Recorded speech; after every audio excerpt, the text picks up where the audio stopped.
Hi, I'm Prashant Natteru, neurologist at Mayo Clinic Health System. Firstly, thank you so much to the Seven Rivers Alliance for nominating me, and of course, my colleagues for nominating me for this Rising Star Award. Uh, how I felt about it? When I first got the email, honestly, I thought it was a phishing email and I wanted to report it.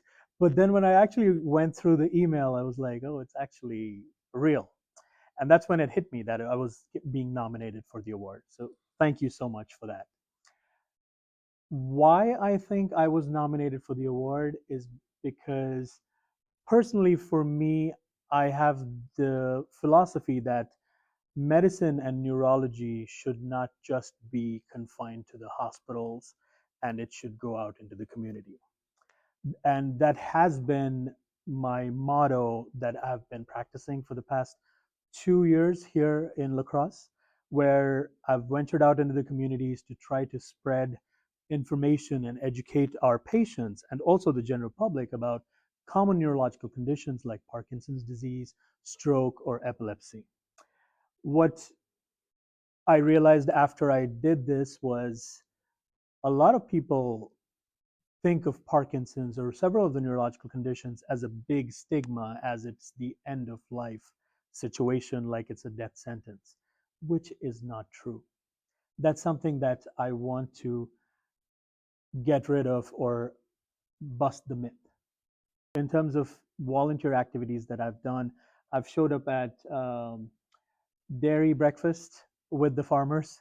It was hard to convince them to be careful with the pesticides because there is evidence showing that pesticides can cause Parkinson's. Small things do matter. In my clinical practice, when I talk to patients, I start with a simple gesture like, how was the drive this morning?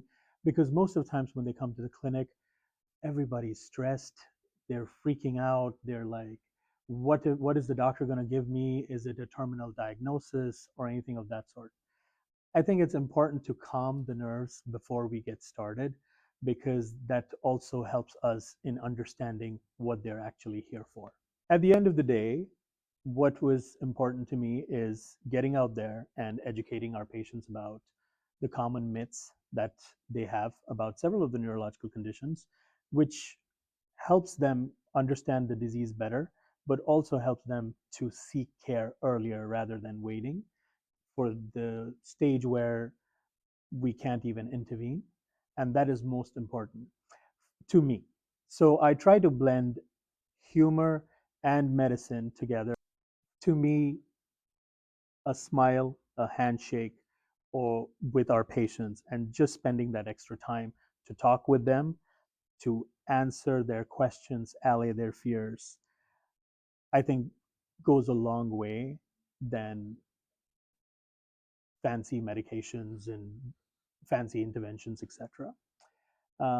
Because in medicine, it's also important to, as much as it is important to treat, it is also important to take a step back and look at the bigger picture. Thank you.